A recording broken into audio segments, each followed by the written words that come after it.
The idea that humans have that everything around them that has intelligence echoes a human's intelligence. When you have a pet, and the pet cannot understand, of course, your language, but they understand your emotion. You talk to them as though they understand everything. You project humanism on the animal to make them feel better or whatever. The animal has no idea what you're doing, but they can feel the love that you have. Dear ones, that's the human looking down. But when the human looks up, we have told you before, an issue occurs. I'll call the issue God in a box. And the box is a human box that God exists in. For then the human projects everything that is human nature onto the Almighty. And God then is portrayed simply as a superhuman. But that human somehow has anger and disappointment and judgment, as well as love, of course. I've told you that every civilization on this planet has done the same thing. Yours has as well. I've also told you, you are number 5.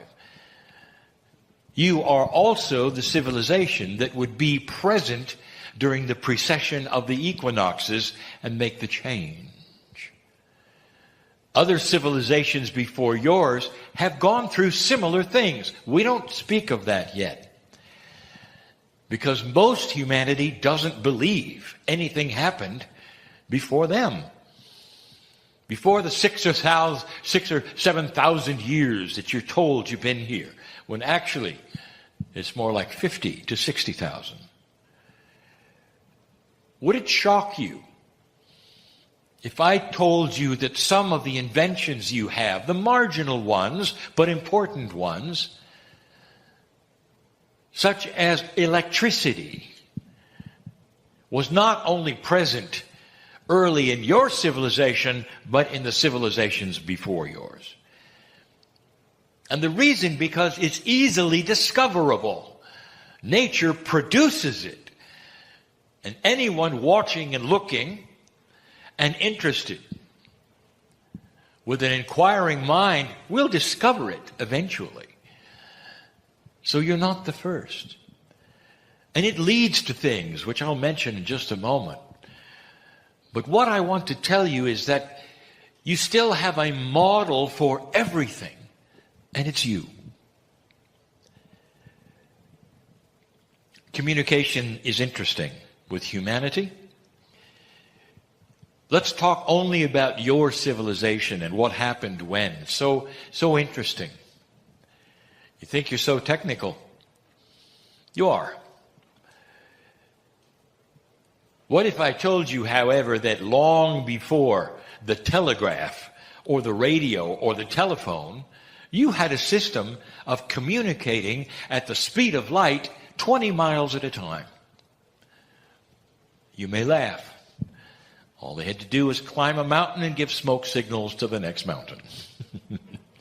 Communication at the speed of light 20 miles at a time. One mountain would talk to another, would talk to another, would talk to another.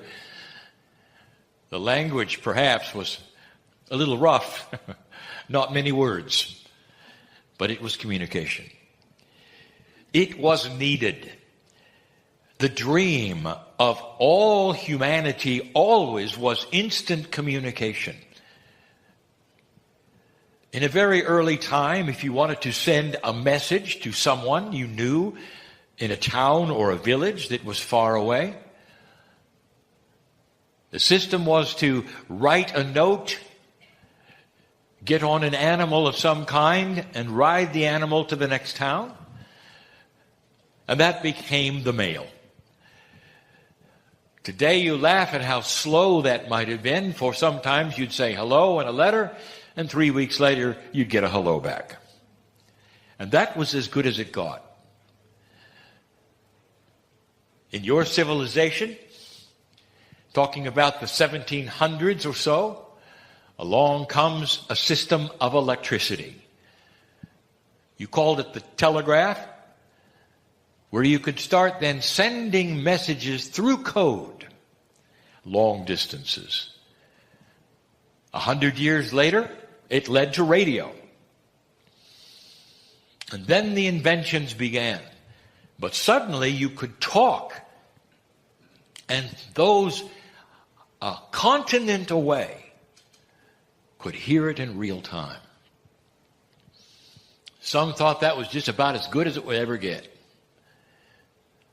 Then you could do it with pictures. And now, dear ones, with simple devices you carry in your pocket, if you have the right equipment on the other side, you could talk to the planet, and they could all hear you at once.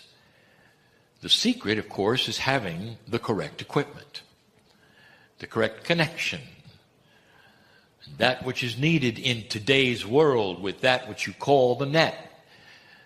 Wiring it to everyone so everyone would have the correct equipment. And now, finally, one human could talk to everyone and they could talk back. That's how far you've gone. But even today, you didn't extrapolate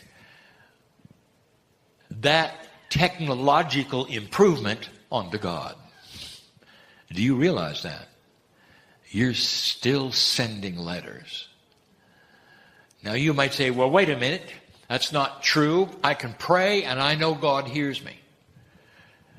Yes, but dear ones, you've always felt it was one way.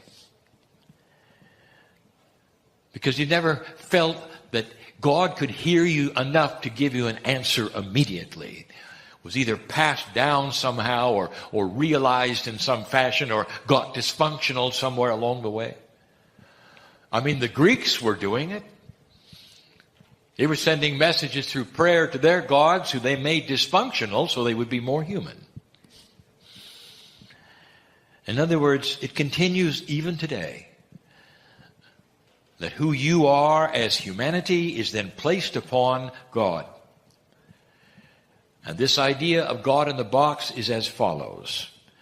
There's no technology yet high enough to have a real-time communication with Spirit or God, where you could have a back and forth message at the speed of light. It simply is not acceptable. Most of humanity has to go through some kind of an interloper that translates because they have the ability or the training or the gifts of being able to take your message and get it to Spirit and then have it come back in a certain way. We told you this morning that it gets even worse than that because it's often accompanied with steps of achievement or even funding in order for you to get a message, a connection to the creative source. Dear ones, this is truly understandable because this is the only model you have, and that model is yourself. And so if there's an almighty God someplace in a box somewhere, in order to get that place, wherever it is, there has to be all manner of things that you do in order to achieve that communication. We told you this morning that truly you've got the equipment already inside. And that communication is instant. You had that even when you were sending letters with animals and writers. You had that at the beginning, but you didn't understand it because you simply applied it to the way you communicate. What's interesting is as you got a communication that was as it is today, you didn't then update it and think, well, maybe the Creator has inventions as well. And even today, for most humanity, it is difficult to speak directly to the Creator. My message is this.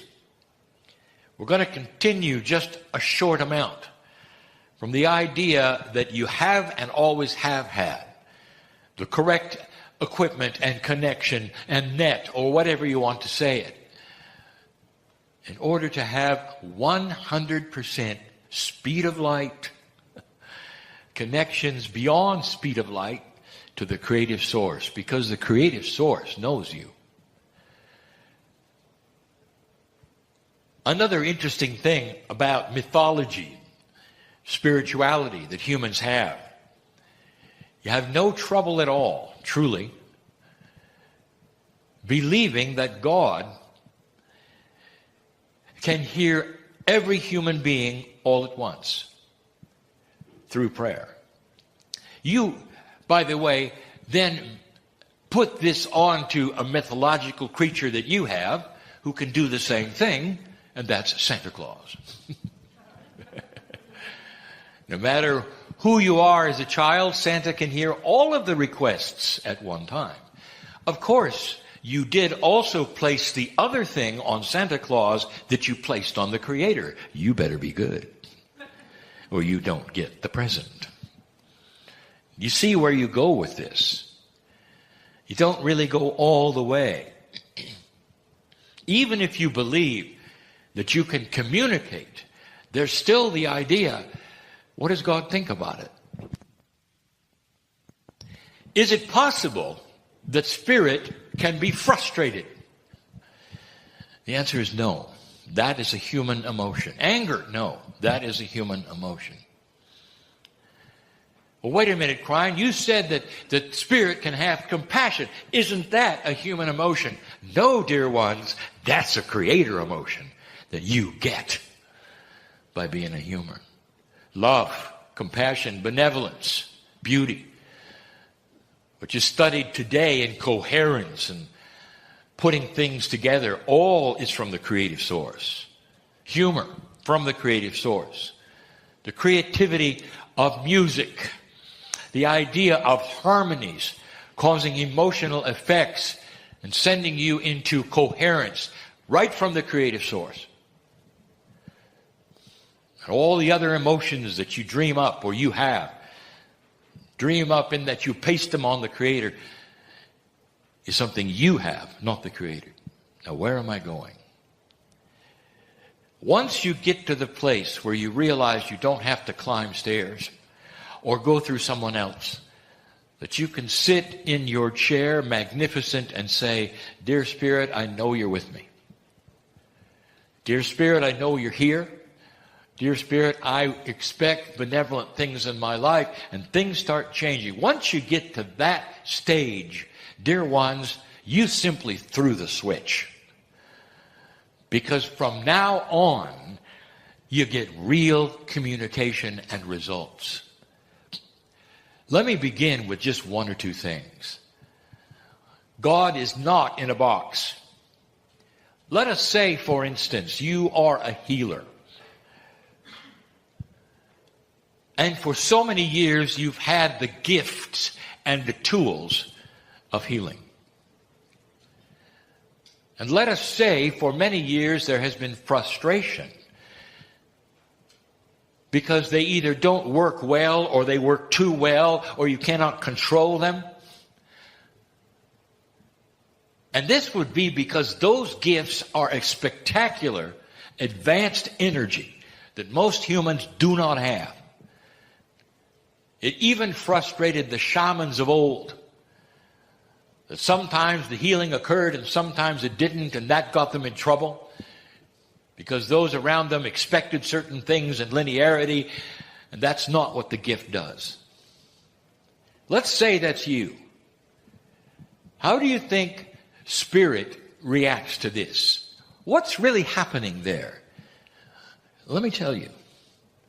You have an entourage around you. And every single one of those loves you dearly, knows your name, knows the soul that you are, and is watching you flounder. Because you think God's in a box. Even if you believe you can communicate, you don't think God cares enough to work with you on the issue. And in that sense, you might go a lifetime or decades with an entourage around you begging you, why don't you just ask and work this out? Because you are in communication. The line is open, the switch has been turned, and all you think is it's good enough to talk. You don't understand. It's good enough to resolve things that are multidimensional. It's good enough to change your life. But you've only gone to first base, as they say. You just threw the switch. Now you can talk. What if I told you this? That box you think God is in is inside you. Right now, to that healer, I will say this. You have the ability to work on this and design your gift. So all it creates is consistency, benevolence, beauty. That you can control the things that are beyond that which you thought were controllable because they were multidimensional gifts and others didn't have them. You thought they just were, didn't understand. You are the designer. They landed in your lap so you could design them. Imagine the cook somehow getting all the ingredients falling out of the sky. And there they are with all of the ingredients around them. And they're so frustrated that the ingredients don't make sense. And then suddenly somebody informs them, well, why don't you cook them? And they go, I can do that? And so the ingredients then become that which go into the meal, which then makes sense, and that is nourishing. But you never thought about cooking them. You never thought you were in control enough to design the pieces and the parts of the gifts you got. Every healer on the planet should know this. Not too long ago, we gave you a message that if you are a healer or you have any kind of gifts that are above that which you would call 3D or even 4D, that they're going to increase. That in this light-dark relationship, suddenly you're going to find yourself with an increased potential, and you're going to see things you never expected, double, triple, even more. Did it ever occur to you it might be nice to control them? Or are you just going to let them fly away or come out at any time? That's what would happen unless you understood the beauty of the design that you have around that which you have as a beautiful gift. Okay, Kryon, you got my attention. I'm a healer. Would you give me something practical? How do I design it? How do I cook the meal? Dear ones, you have got an open communication with an entourage who knows your name and sits there when you're asleep looking at you. I want you to have a communication. Dear entourage, dear spirit, thank you for these marvelous gifts. It's time for me to design them. Give me the intuition and the energy that I believe in that helps me to know what to do in order to suppress the things that need suppressing and release the things that need releasing and the timing of it. And I want you to repeat this as often as it takes for you to believe it. It really only takes one time, dear ones. You're heard right away. And then the process becomes this. You start to get the intuitions. And you start expecting them. Then they start to work. Then you want some more. Then you start expecting more. And it's a process. Like exercising a muscle that you practice and practice. And pretty soon you realize, with the help of the entourage around you and God that is not in a box, who has always been there waiting for you to ask, that it's working. It's working. Healers of this planet, if you're listening, I want to tell you something. You need to start designing what you have for the new energy. And when I say designing, I am talking about you with your gift, specifically having a pattern of benevolence and control that is sacred and belongs to you, so that you can walk into a place and know exactly how that gift is going to work. That's necessary. It's needed. And it won't work as long as you think that all you've done is thrown a switch and that God isn't looking. Spirit knows you so well. Whoever you are sitting in this group or listening to these words, I have news.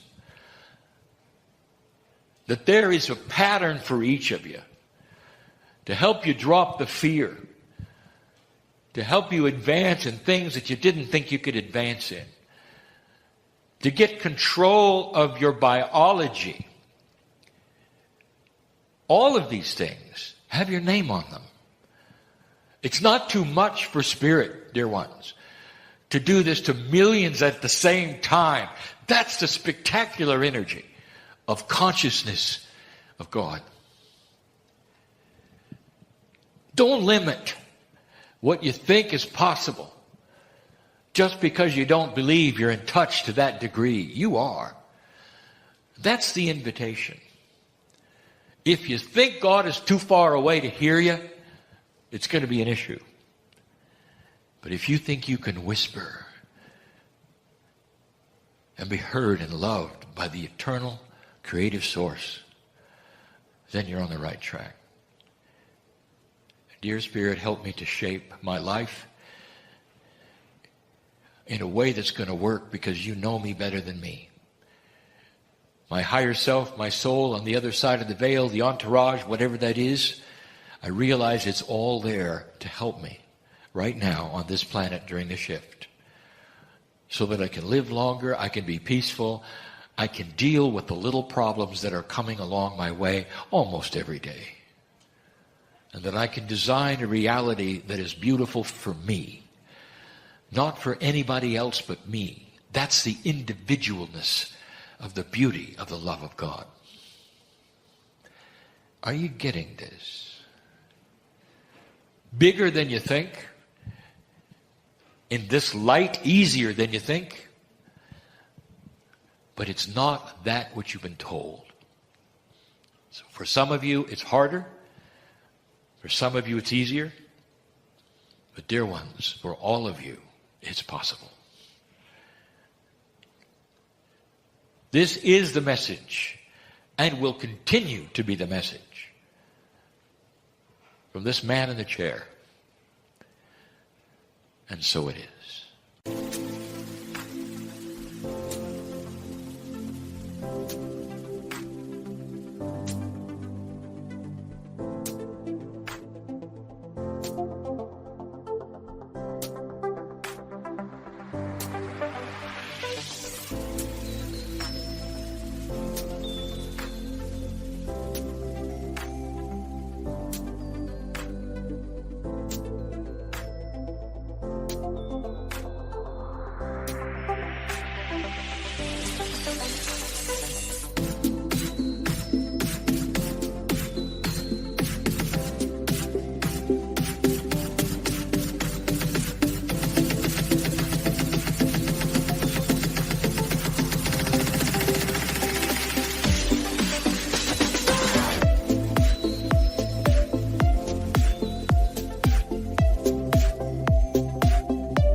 Hi, everybody. Thanks for watching this. I wanted to tell you this is a little time sensitive.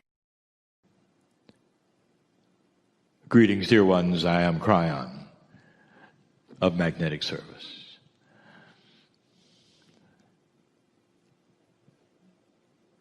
The thrust of the teaching today I gave to my partner so that you could ask the question, is it possible that this new energy, that new consciousness, that all of the things we've been talking about would also involve that which was the whole planet? The energy of the earth, the physics that you know, the esoterics that you believe, the angelics that you depend on. And the answer is yes. Everything and everyone is involved in this, which is the greatest shift that humanity has ever started. And I emphasize yet again, started. For that is where you are. In the scheme of things, dear ones, consciousness is not something that shifts instantly. It will happen in different forms, in different ways, in different cultures, and it takes different times.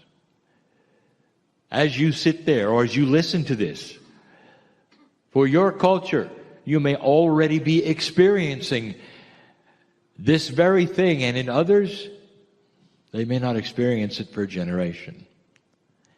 One becomes a catalyst for the other. And typically, there will be those on the planet who will receive things to help others. The shift is real. There are still those listening who wonder. I'd like to tell you about it. I'm going to label this particular message Surprises in the New Energy. We're going to start by saying there are those who inexplicably have just awakened. Those who would listen to these channels, which have been posted since 2005, and find them new. For the first time, without a book, stumble upon this message and be listening now. So I'll say to you, dear one, welcome. It's not an accident that your ears hear this, a message for you. Why would you suddenly be interested in these things now? It's almost like there is an acceleration program for some people. Ones who would never, ever be listening to something like this are now doing so willingly, without anyone around. Is there something here? And there is. Dear one, if you're one of those who is just awakening now in so many ways, we tell you that this is what the energy creates. It literally affects that which is your Akash. You start to awaken into purpose that you never thought you had before. Things start occurring to you, beautiful things. Is there more? Is there a lot more?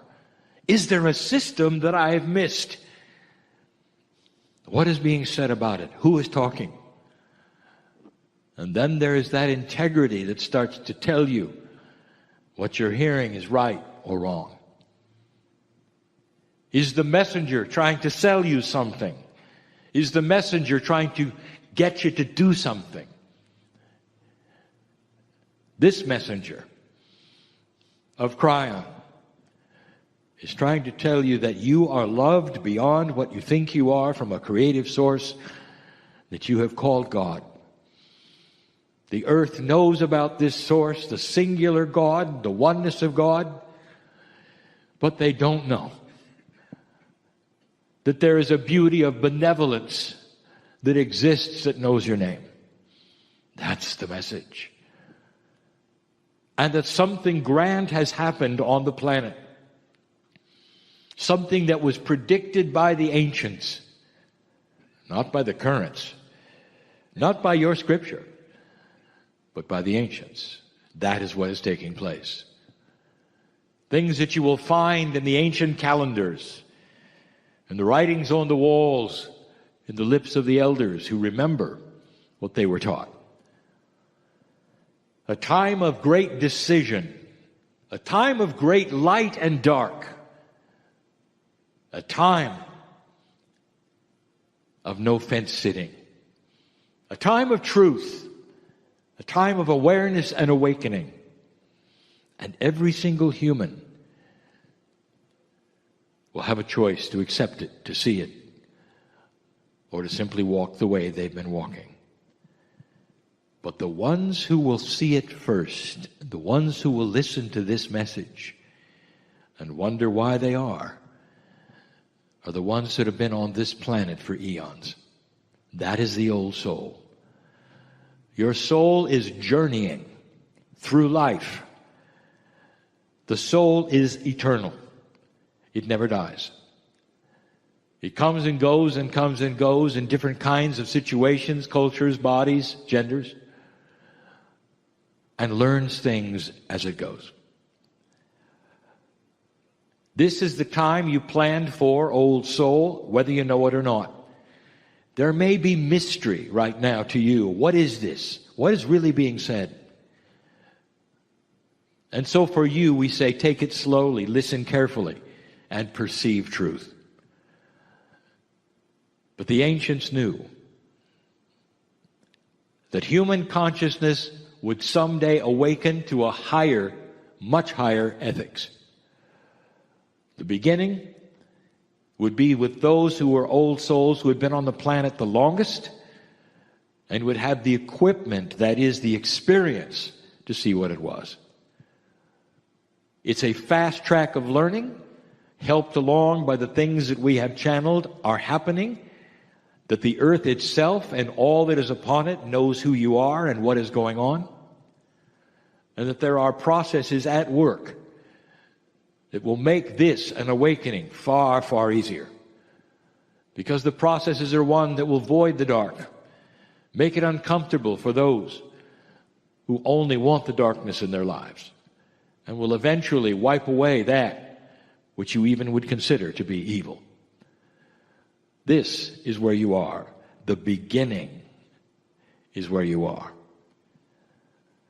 The second kind of person is the one I want to address now, who is the old soul, who knows this, who has been listening for years, who expected it, and now is having trouble with it. Trouble in the new age, we can say. And the reasons have been covered over and over. But I want to give some advice. A few pointers you may not have heard before. A review, and then some new things. First, I want to take a moment. 28 years ago, the ball was rolling toward this. I came in 1989. The political changes on the planet were vast. It was starting then to change the future. My partner was not necessarily receptive, and it took years to the place where he could write that was even understandable. At that point in time, you might say, well, Kryon, did you think you would ever be talking about the shift? Would it take place? I had seen this before. I knew there would be those who would not accept it. But I want to tell you how I feel. There is emotion on the other side of the veil. It is compassion, it is love, it is celebration. It's pure. It is absolutely pure. There are those who have sat in the ecstasy of God. For eons they've talked about it. You see them, they're painted. Their eyes are cast upwards. And they have God inside. There's light around them. That's how I feel. To sit here, have you been past that marker and on your way to something grand? Knowing in advance that there will be doubt in the future, because you will see 2 steps forward and 1 back. And yet there's no stopping the ball from rolling toward an accelerated graduate earth of high consciousness at a pace that will be at your own decision and your own level. But it will go faster, dear ones, dear old soul, if you'll listen to me now. Some of you have been in this you call metaphysics most of your life. That's who I want to address. The one who is just awakening, who is not in this, won't have the issues you have.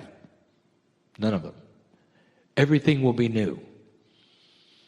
They will have decisions to make. They will not have to unlearn anything that they learned.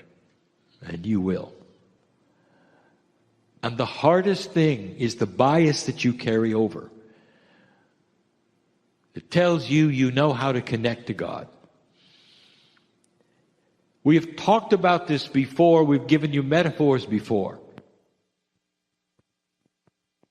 But we really haven't discussed it in this terminology. What are you going to do when you lose it? Healer, are you listening? Reader, are you listening? The connection is that which you felt in the past. You know you're connected. You can feel it. Again, I go with the paintings. The shaft of light comes down and your eyes are cast up. It's like you're looking into the eyes of an angel. You feel it. Your whole cellular structure radiates and vibrates. I'm connected. And that's when the epiphanies come and the beautiful dreams, the writings, the prophecies, the joy. And along comes 2012. And you sit there with your eyes cast up, and there's no light. And there's no thing that would ever give you an indication you were connected at all. No thing. And we've discussed this before, and you say it's been shut off. And it hasn't been. It's simply moved. But the bias you carry is that this is what I've always done. It's coming back. Things will settle. It's coming back. No, it isn't, dear ones. It moved on. It moved to a higher frequency. It moved to a higher level. It moved to a higher light source. It moved a little bit over there. Not too far. It's just over there. And yet the bias of the human being says God is the same today, yesterday, forever. Therefore, God is going to be the same. And the truth is this. You're right. But again, we say it's human beings that change the relationship to God. Therefore, move over, because you are expected to vibrate higher, to feel that which says you can get into the light. The old place you sat is that which is now old. It's not commensurate with your magnificence. Get up, move over, get in the light. The frequency, you might say, you might describe, of the connection has moved. You might say it's higher. I say it's different. You've had what I would call a very identifiable three-dimensional frequency you tune into and feel the ecstasy of God. Suddenly there's layers. Suddenly there's multidimensionality. Suddenly it's in color instead of just one yellow. The light now resonates so differently. And you're still sitting in that same place, literally in the dark, because you don't want to move. There are those who say, all right, Kryon, I understand. How do I do it? Let me ask you this. How did you do the first one? Did you jump through hoops? Did you climb ladders or steps? Did you have to have lessons? And the answer is no. You just sat there. And you went into a space that said, Dear Spirit, I'm here. Let's talk. You gave the invitation. And over a period of time, this is what took place. Then the connection got more often. If you're a meditator, you know. You get into a certain space, literally, where you float. Everything is there. It clicks into place. Let me ask you, what'd you have to do to get there? The answer is just expect it. That's the answer. Number one, we'll say it again. Understand it moved. Understand that you did nothing wrong. And that this new energy is uncomfortable for some of you because you're just not getting that. You're still sitting in a place expecting the same thing to happen. It got bigger. So did you. You're just not matched up yet. So how do you do it? You do the same thing you always did. First of all, change your position. Don't even consider that it's still where you were. Go to another place. Perhaps even change the chair. Do anything you can that tells your innate, I'm getting ready for something different. Then when you sit there, you can do the same thing you did before. Dear Spirit, I am here in my magnificence. I've got inside. I'm ready for the connection. And over time, dear ones, He'll come to you. It's almost like you're matching light sources. But as long as you expect your light to be somewhere else, it's not going to happen. That's the first step. Second step, if you want to call it even a step at all, is don't decide in advance what it's going to feel like. You think you know, don't you? I've connected for 50 years, you might say, or 30 or 20 or 10 with Spirit. I'm a healer. I know what it feels like to be connected. No, you don't. You know what it feels like to be marginally connected. You have no idea about being connected, and that is the offer. Don't decide in advance what you're looking for. Instead, you stand in this purified light that you can't see and you haven't really experienced yet, and you say, Dear Spirit, I'm here. Match my light to yours. And then don't expect something that you had before. It's not going to overwhelm you with emotion, dear ones. Maybe the first one did. Now it's going to overwhelm you with truth and wisdom and appropriateness, like a key in a lock. There you are. And you're going to say, this is good. You'll feel it in your heart, not in an overwhelming emotional way, but in a way that says, I am connected. Hard to describe the difference between euphoria and being connected. One is an emotion. It's actually pretty much one way. But the key in the lock, the real connectivity, is a two-way street. You are being given answers. You're being given wisdom. All of these things. I want to talk to some of you. I know who's listening to this. This is not for this audience necessarily. I know who's listening. I want to talk to the senior who's given up. Now you know I've identified you, don't you? It's too much trouble, you'll say.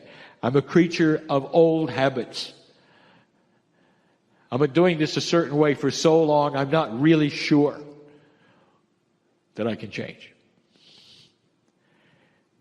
And even as you say that, and your body hears that, there is an enormous entourage dressed in formal attire, waiting for the party for you to find the energy that's just a step away. You have so much help. If you'd simply acknowledge, I'm going to continue, and it's going to be better than it ever was.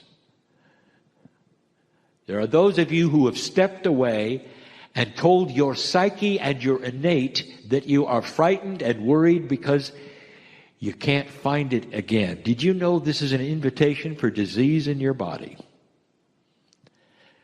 Because if you're not going to stand in the light, dear ones, why even exist? You might even sign your life away.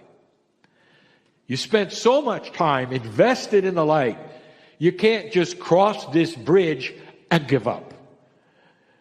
That's an invitation for an unbalance. You know better. You know better. We're all there, dressed in formal attire.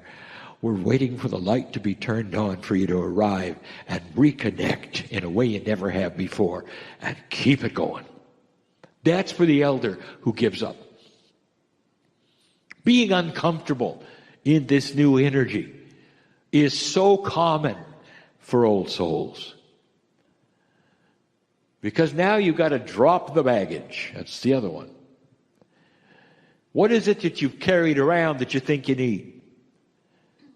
The protection, the clearing, whatever it is we've told you before.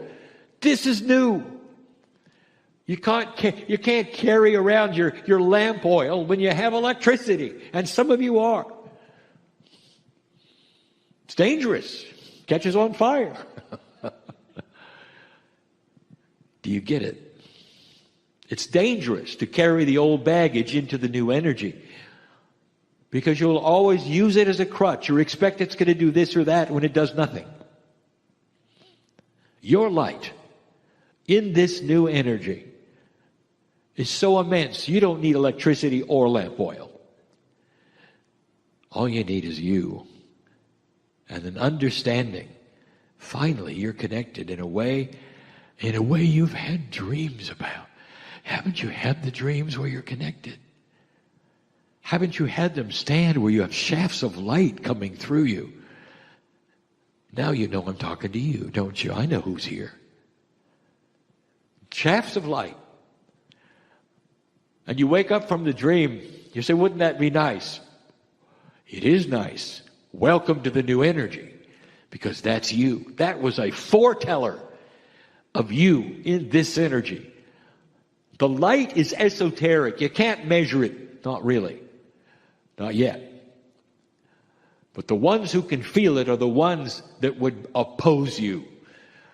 Because no longer is there opposition, not to that kind of light. They'll run from you. You've got wisdom, power. The power of truth and knowledge. Knowledge that will create a civilization eventually that will never war with itself. This is who you are. If you get connected, your health will start to correct itself. Balance is what happens when connectivity takes place. I want to tell you something. Everyone here needs to hear that. If you get connected, the innate in your body will start to clean up that which is biological. It's about that which cleans the body with compassion, understanding, and truth. When your stress levels disappear so they can't be measured anymore. Where disease flows away from you instead of into you. When you can safely walk in dark places and not be afraid because you carry your own light. When the fear of that which would unbalance you goes away because you know it's not yours anymore. It doesn't belong to you anymore. There are those in the room who have actually accepted disease to the point where you say, I have this. Have you ever thought about what your body hears when you say, I have this, and you name something? You've just owned it, acknowledged it, and your body heard you. That is dangerous. Old soul, watch what you say. I have magnificence. I have light. I'm working the puzzle to eliminate this. I am in the process of clearing this. Never say, I have this, and then name a disease, or an issue, or a problem.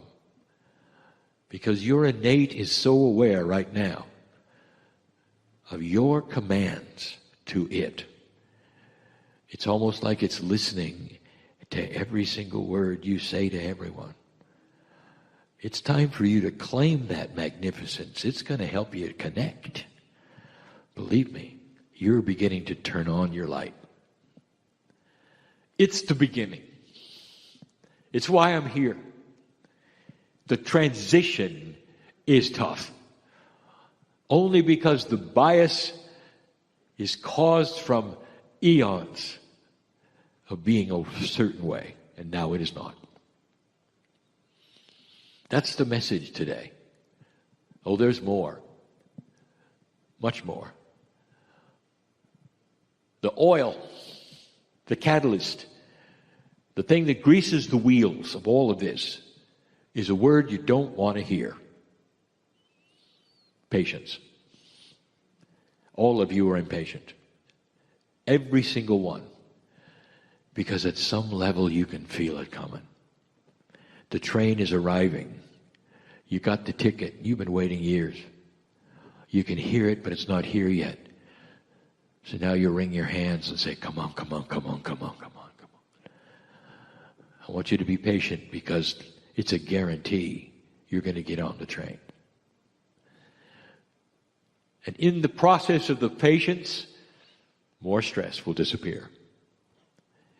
It's all related, dear ones, to you passing into an energy you've never seen before, never felt before, never been in before. I'm crying in love with humanity for these very reasons. Being a light worker is work. And so it is. Hi, everybody. Thanks for watching this. I wanted to tell you this is a little time sensitive. Greetings, dear ones. I'm Kryon of Magnetic Service. Is it possible that some of you have come into the planet on purpose with things to do if you say yes? And the answer is yes. Some are extremely profound, some of them not so much, but all important. Some of you carry contracts, you think, that will take you to places that you're now discovering. They're not contracts at all as you think of contracts, dear human being. So the first item I want to tell you about is with free choice, your contract is in invisible ink. When you come into this planet, you don't have to do anything that is spiritual. You don't have to follow a path. That's free choice. With your Akash, with your intuition, with all of the things that would line up with maturity, with age, you will start to perhaps see and discover, or not.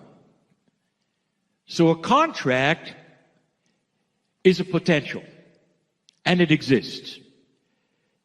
In this room, there are so many of you who are aware of it. In this room, there are old souls, Lemurians. In this room, there are those interested enough in that esoteric thing called channeling that you've made plans to be here the whole time, in advance, given up your resources so that you can sit and learn. You're different. And most of you are here for a purpose. Some of them are profound, as I said. There's books that have been written in the room. Healers that are in the room. Educators, those who deal with children in the room. Even those who say, well, I haven't found mine yet. Yes, you have. It's to be on this planet enlightened. Is that good enough? Because you affect everything around you. Mom, Dad, you affect your children. Everything. All of you have that, which is a purpose. But I sit next to a very special one. She sells it pretty good, doesn't she? Because she is it. She's light.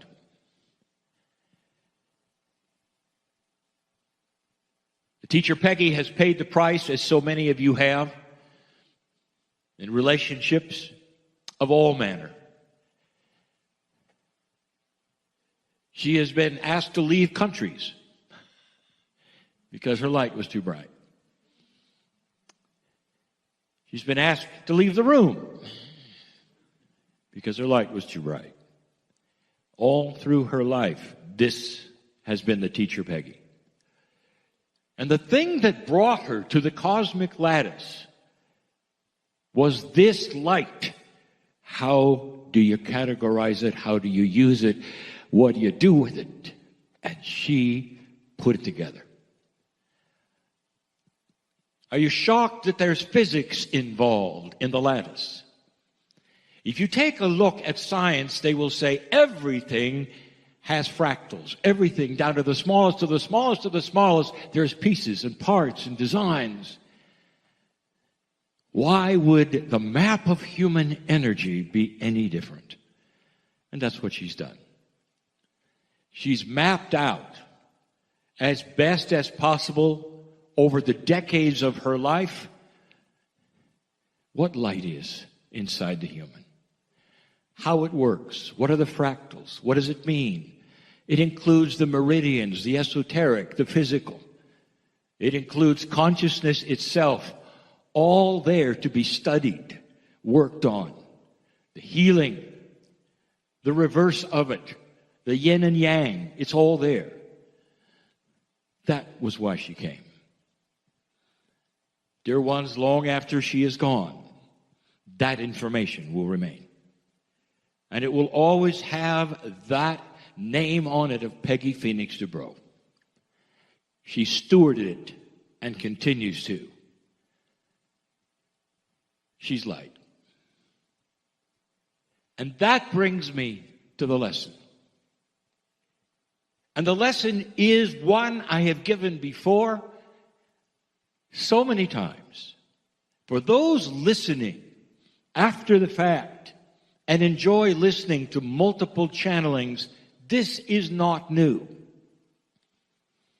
But to those in the room who actively have raised their hands and said this was the first time they have actually heard the channeling or been in one of Kryon, this is for you.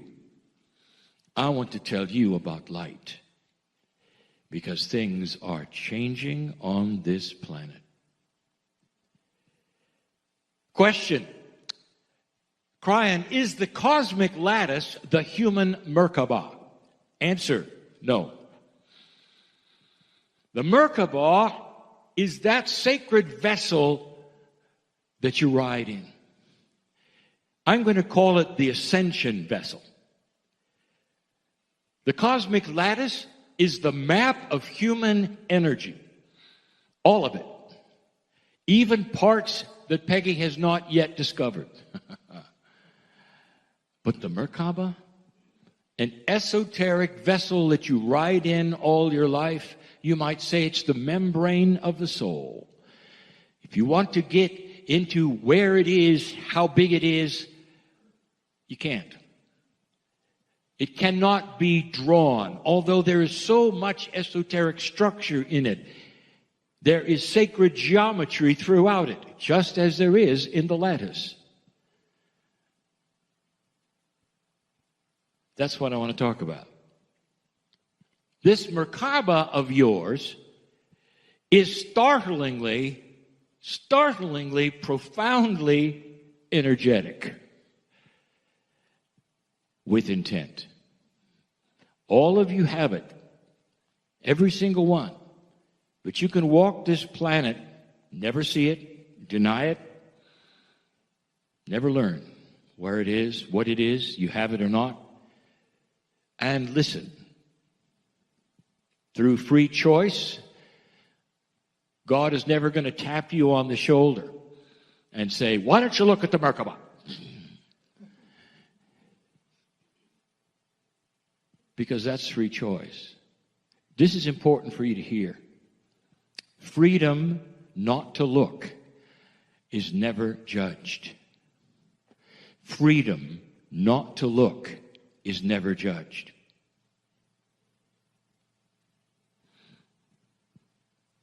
But if you start to find light inside you, you start to work with the Merkaba. And the Merkaba of you, that vessel of ascension of you, reacts to consciousness. And what is starting to happen to old souls in this new energy is something you should hear about. There's a metaphor. The metaphor is lifting the veil. And the metaphor would be this, that there is some kind of a barrier that separates how you feel, who you are, your reality, from that which is God, from that which is multidimensional.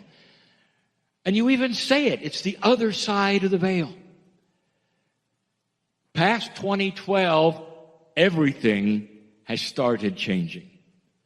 And the biggest one is the veil starts to lift. And as it does, it doesn't just affect light workers or old souls. All human beings are involved. All. And suddenly, integrity starts to be more important. Have you noticed your news? You think that's an accident? I'll tell you again, a statement I've made many times. Some of the things that are coming to light right now in your civilization, in your relationships, have been hiding for thousands of years. It's the way of it. You know what I'm talking about. It's the way of it. And now suddenly, here it is in your face. We've talked about the other things that may be coming forward as well, but I want to talk about the changes in you. Because it changes the relationship between dark and light. You have to hear this in this room.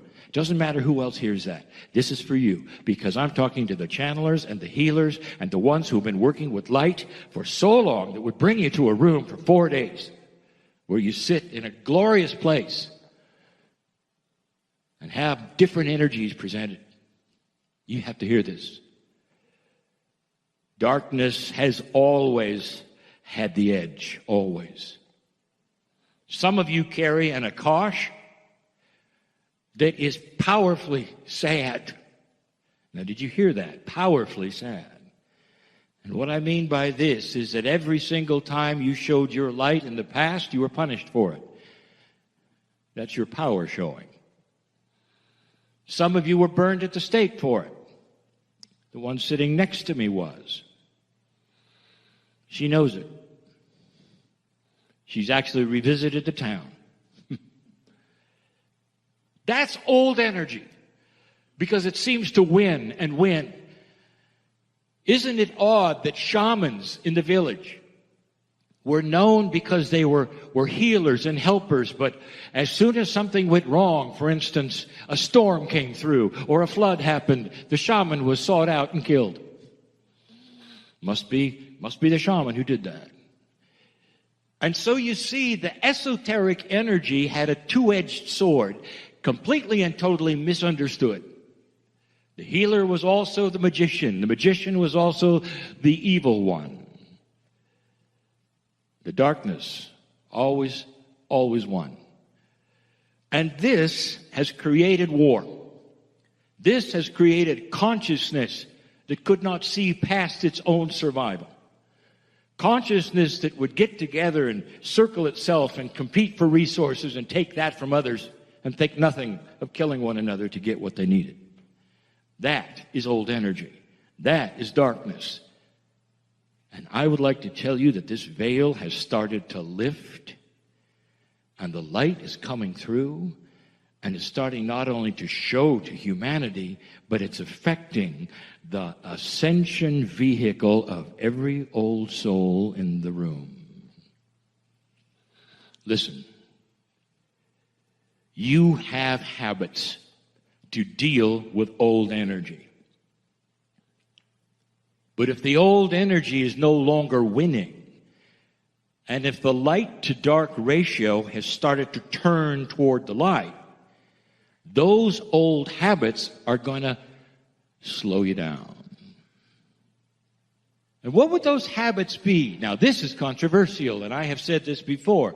It's not controversial to the human in the street. It's controversial to the human in this room. Stop clearing things.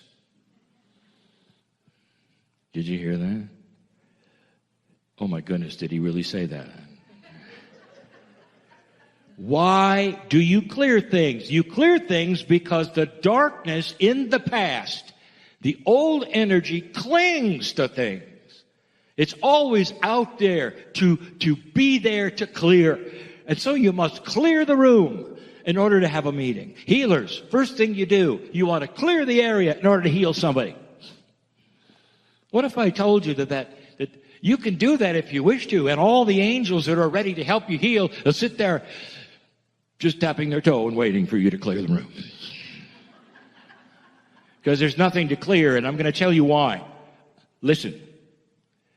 Your Merkaba, that ascension vehicle, has a light that shines so bright. The masters of this earth had an ascension vehicle that shined light so bright. And you felt it, and you knew it, and you heard about it, and you read about it. You've seen movies and books. That's what I'm talking about. It's called mastery. Mastery is starting to appear in the old souls in this room so that you are carrying so much light that the darkness cannot exist where you are. Did you get that? You stand in front of a place you normally clear. And here's how it works. You open the door, and your light pushes in, and the dark races out. Did you hear that? I want you to see that visually. And remember that.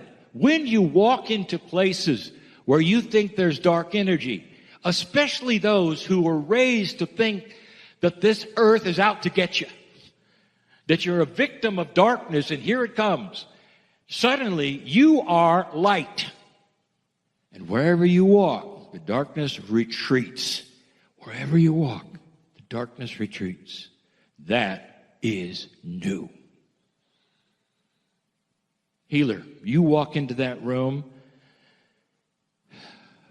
and the darkness races out. Oh, yes, but Kryon, what about the negativity that the patient carries in with them? Now, here's where it gets good.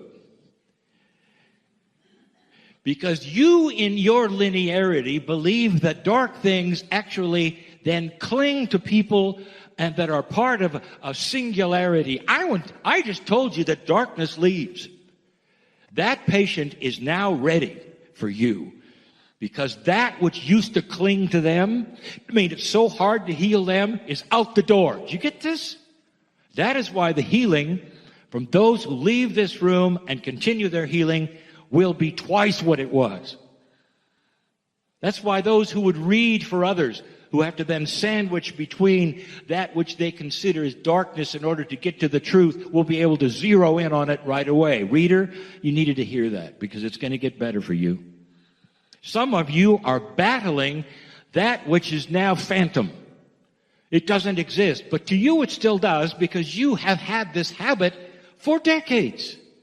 This is what you do. This is how you do it. Not anymore. Here's my promise to you. If you will cognize this, now that's a word. Cognize. Let's talk about it. Do you believe in gravity? You will say, well, it's not that esoteric now, is it? No, it isn't. If you leap off a building, you'll fall. You have just cognized gravity. You see, it becomes so real, there's no question. The idea, do you believe in gravity, is silly. You have to cognize that you are light. Just like you cognize gravity. And when you start to own the fact that you are greater in light than you ever were before, I want you to observe what happens as you walk away, as you walk into areas, as you walk into rooms. People will turn and look because they can sense balance. They can sense light. The teacher, Peggy, started her whole story by saying she was the first one she knew about that would put the word balance on her card. People would then announce what they did, how they did it. But she said it had to be about balance. Balance of what? It's balance of light and dark. And that heals your body, you know. Healing is a balance. It's a balance that you create in consciousness, literally, between light and dark. I'll tell you yet again how pointed this is. There will come a day when human beings' DNA starts to work at least 50%, way beyond where it is now. And when you get to that place, you're going to see a very, very interesting thing about healthcare. You'll see that diseases are starting to go away. And here's why. Listen to this. Disease has a vibration. It's dark. And as long as you are also even close to the vibration of that disease and intermingle with it, it will then be part of you. When you raise the vibration through light to an enlightened state, and civilization starts to participate all together in that, and it will, not spiritually, but consciously. There's a difference. When it starts to, you will start to see the diseases of this planet that are so awful right now go away because they cannot touch your vibration. You didn't expect to hear that. Disease has vibration. That is balance, dark and light. So right away, you understand what we are saying. If you start to increase your vibratory rate, that is all things that are part of the core teaching, if you start to understand how your every molecule is a oneness, even with the other side of the veil, your vibration and your light starts to amplify. In addition, since 2012, the entire planet is so ready for this new tool, for the light worker, for the old soul, because you are the one who understands it. And you're going to find something very interesting. That right away, you're going to be healthier. right away you're going to have insight as to what you should eat or what you should not eat, and it's not going to come from a book. I'm sorry for everyone who wrote a book. It's coming from your Akash. Because the Akash has been there and done that and knows what you need. There is no one diet for all. It is what you come up with right through your ascension vehicle. That's the intuition. It will make you live longer. It's starting to be something you should know about. The individual is different, one to the other. The person next to you does not need to do what you need to do. And so this individuality, so special, creates light in so many different ways and so many different shades, but they all have one thing in common. And that is, there is one thing that's always the same, and that's love. And so what have you learned today? Light, love, energy. That's what she's brought you. That's what she's brought the planet. And it could not have been timed better, for this is the time for it. This is the time that you would then accept what we are saying, understanding how practical it is, and starting to feel and cognize something you didn't expect. Stop clearing.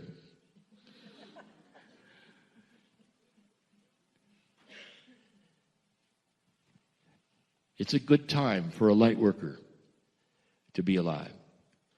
You are the front generation of the shift. You are the ones that have had to pass from an old energy to a new energy. I want to show you in closing how special that is. This axiom of energy shift and paradigm shift has been on the planet for a very long time. When the Israelites were led out of slavery,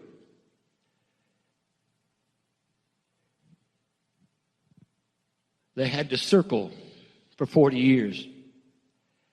40 years.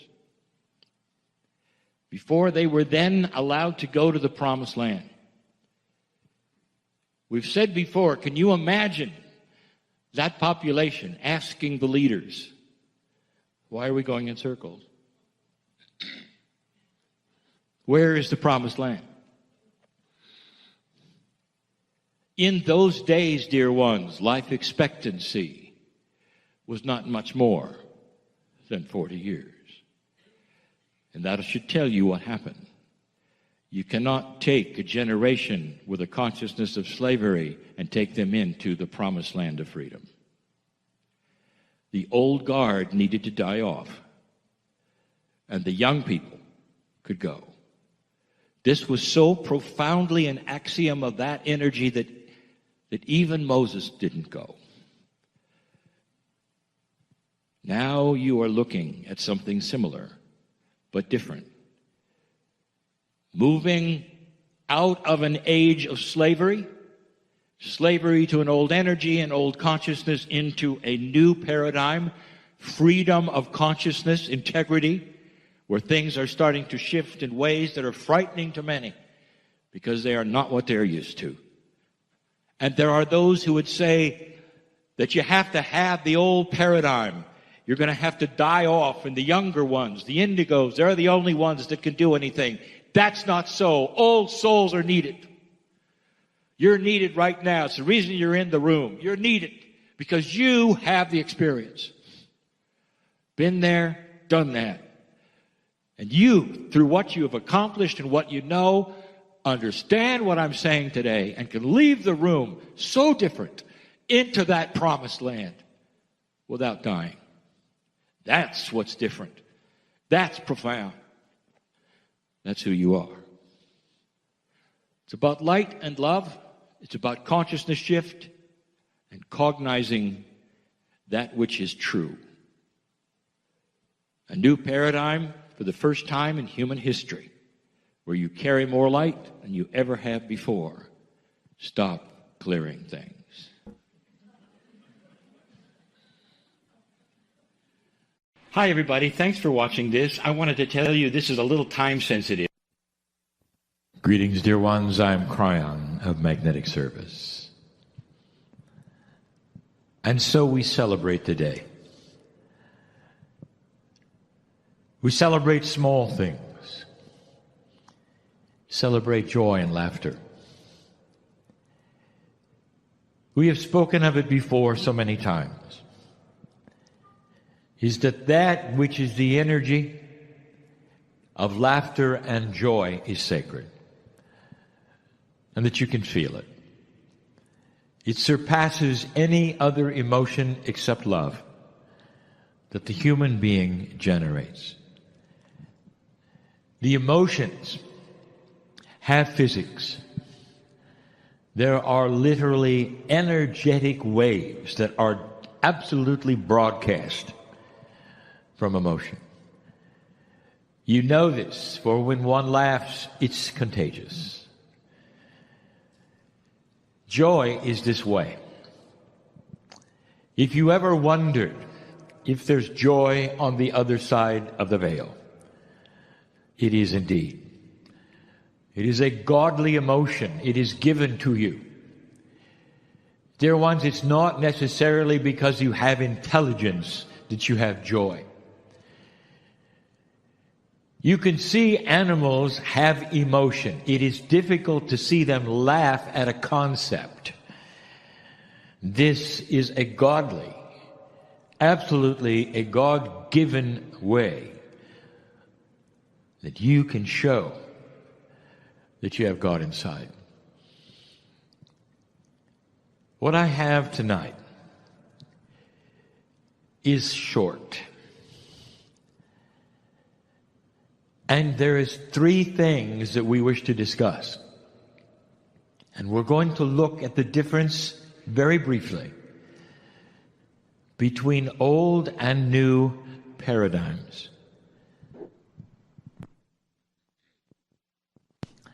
Before we look at them, however, I just want to make a comment. And for me, this is fun and joyful. For there's a physicist in the audience.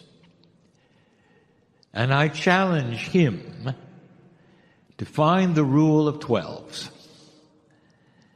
You are used to looking at all of energy and the pieces and the parts.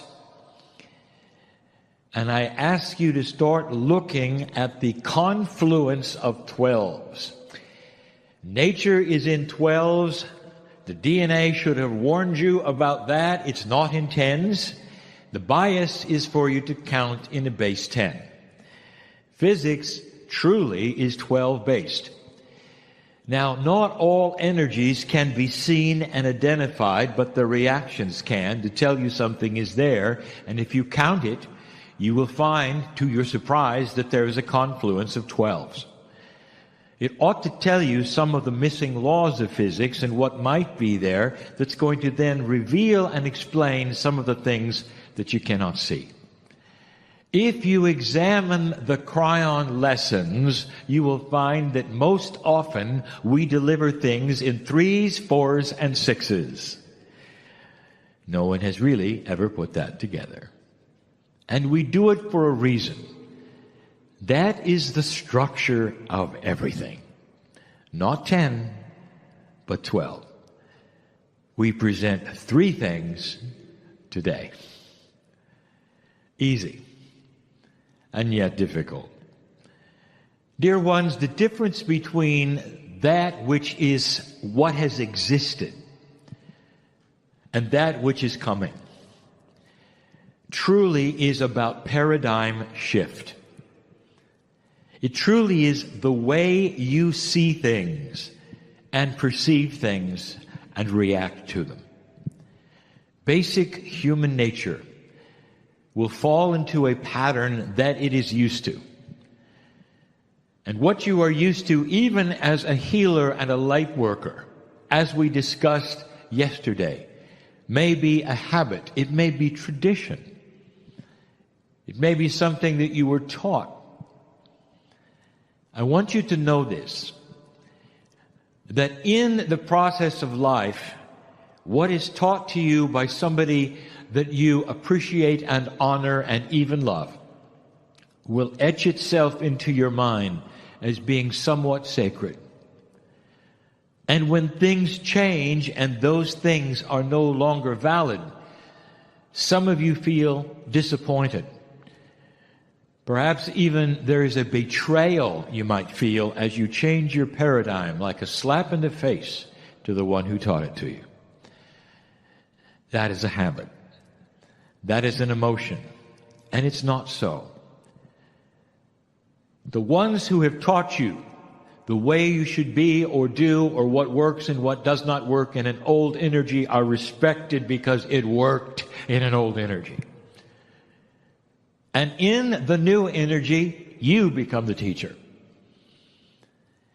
And you have to start to learn to readjust your reactions and how you think. 3 things.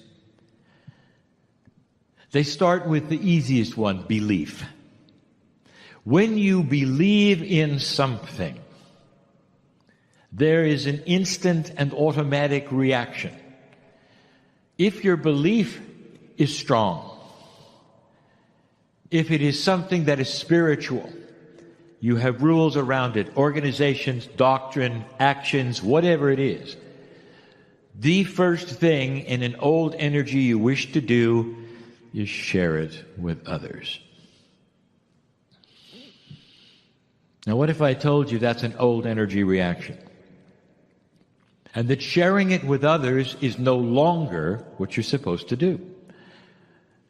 Now, there is no real, true, right and wrong. There is just simply free choice. There is simply what works and may not work as well. So do not put it in the category, literally, do not put it in the category of should and should not. When I say you should do it differently, I mean if you want results, you should do it differently. But there are some who continue to do it the old way only because it used to work. You would share your belief with others. You'd get together and you'd say, here is what works with me, here's what I found out, and here it is. Usually it's something linear. You will believe this way. You will have a doctrine that says this.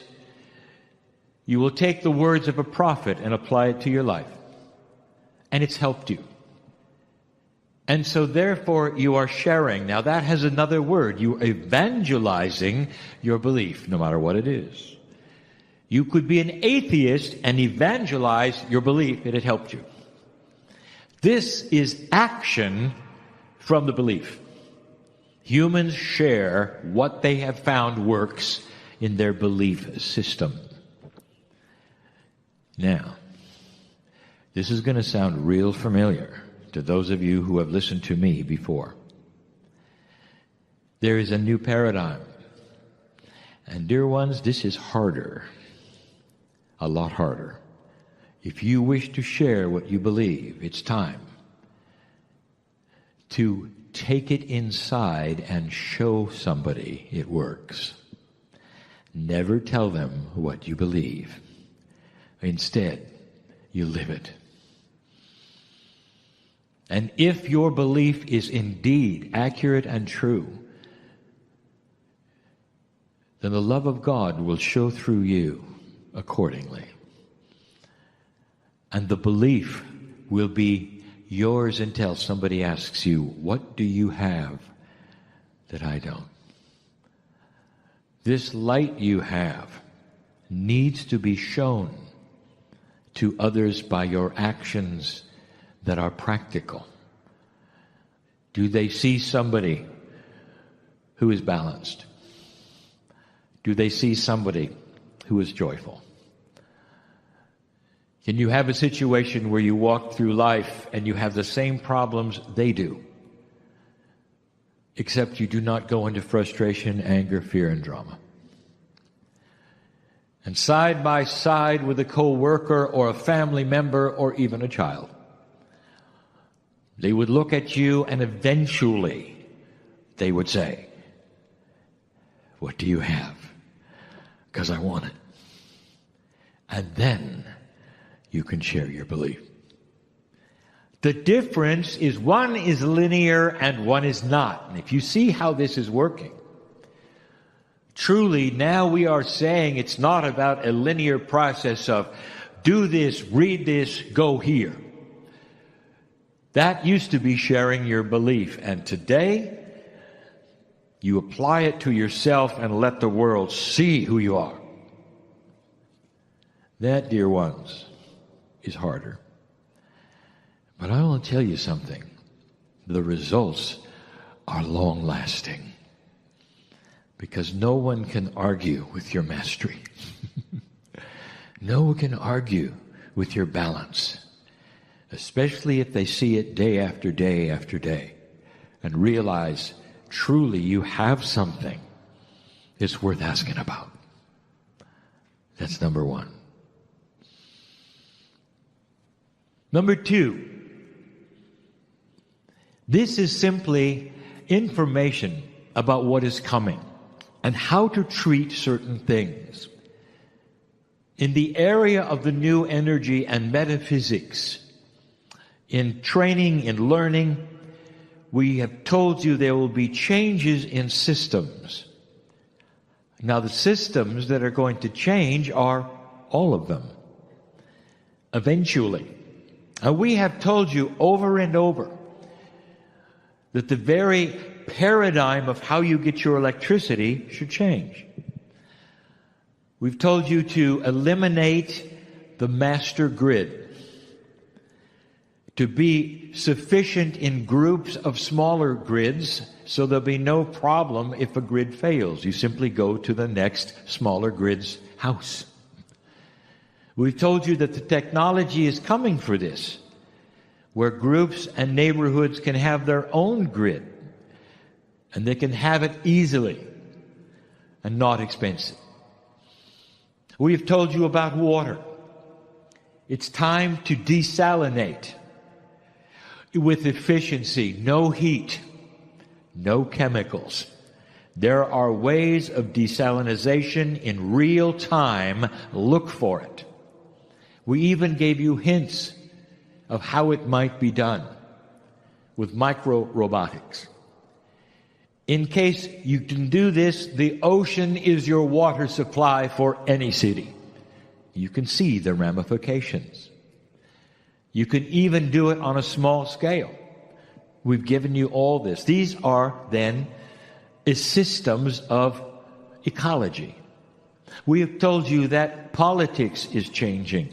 We have told you that corporate business may change. We have told you that the pharma industry is so dysfunctional it's going to fall over and change.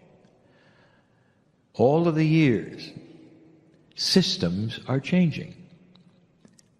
So the question then becomes from you, linear. What are the new systems? How do we do it? What are the facts? Give us the inventions. What are they, Kryon? What is the new kind of economy that we need? What is the new politics that we need? And you want a list. Now, this makes sense, doesn't it? You're going to need to do it, so there you are with your hand out. Give us the list. What if I told you how linear of you? Dear ones, the systems are coming. And they're coming from those who are going to become wiser in the Spirit. As evolution continues on the planet, these systems are going to come from those who invent them.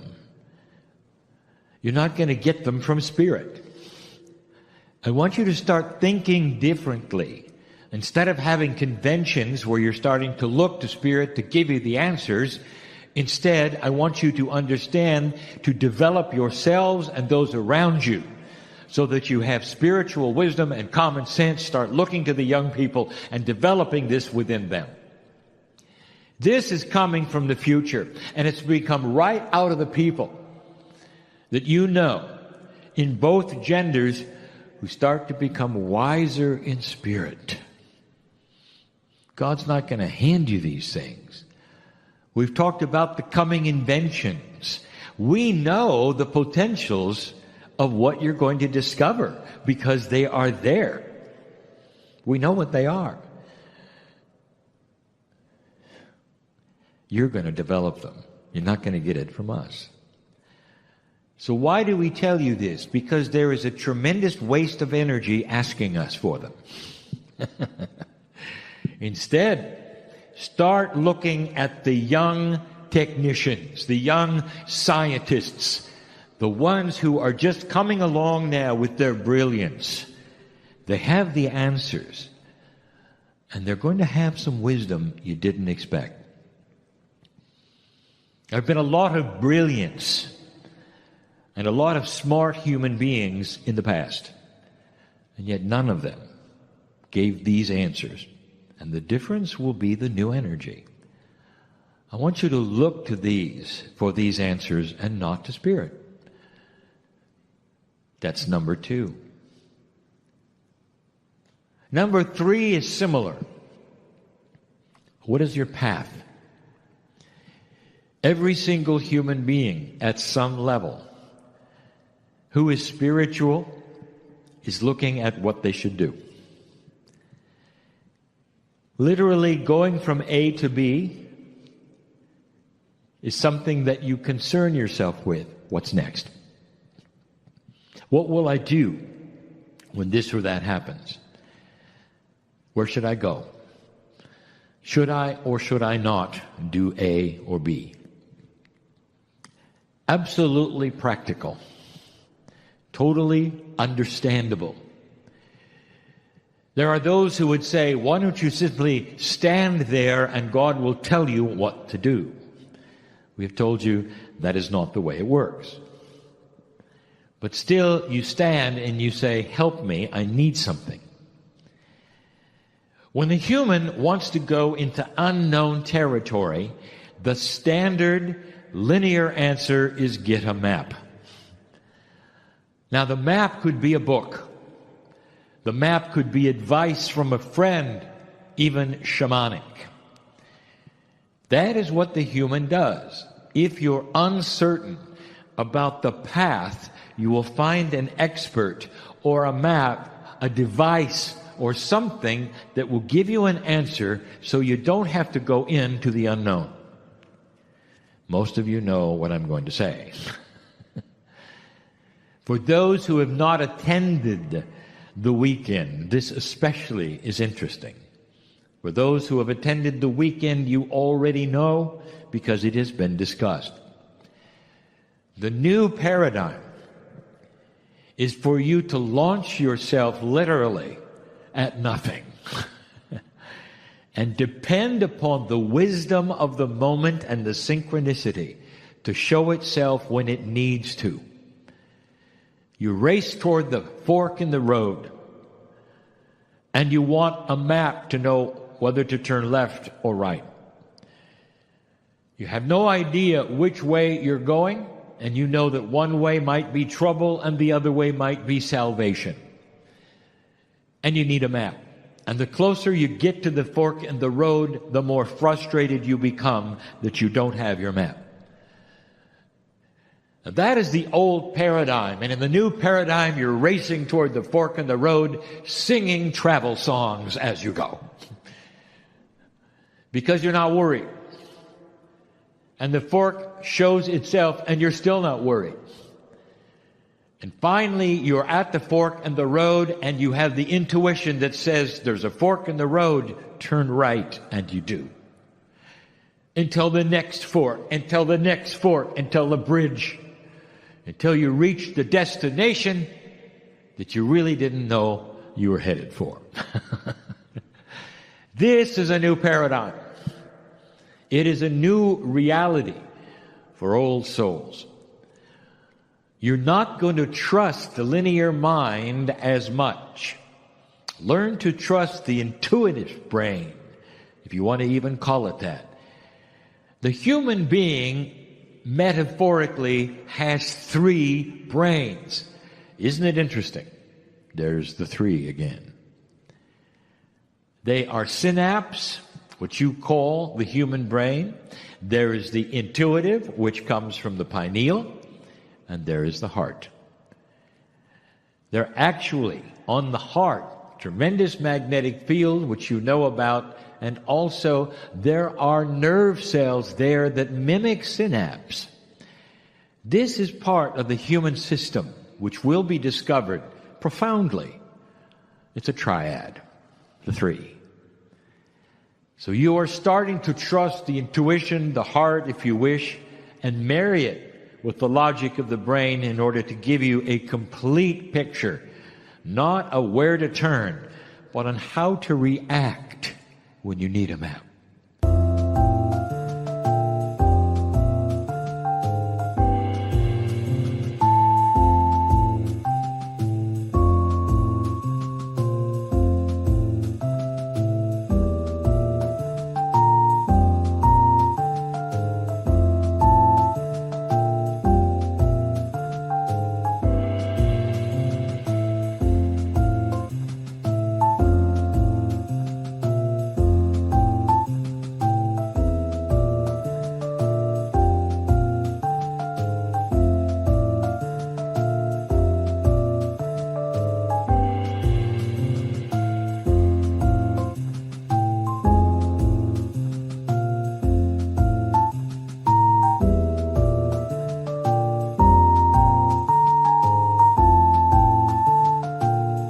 Little at a time, and sense where the potentials are.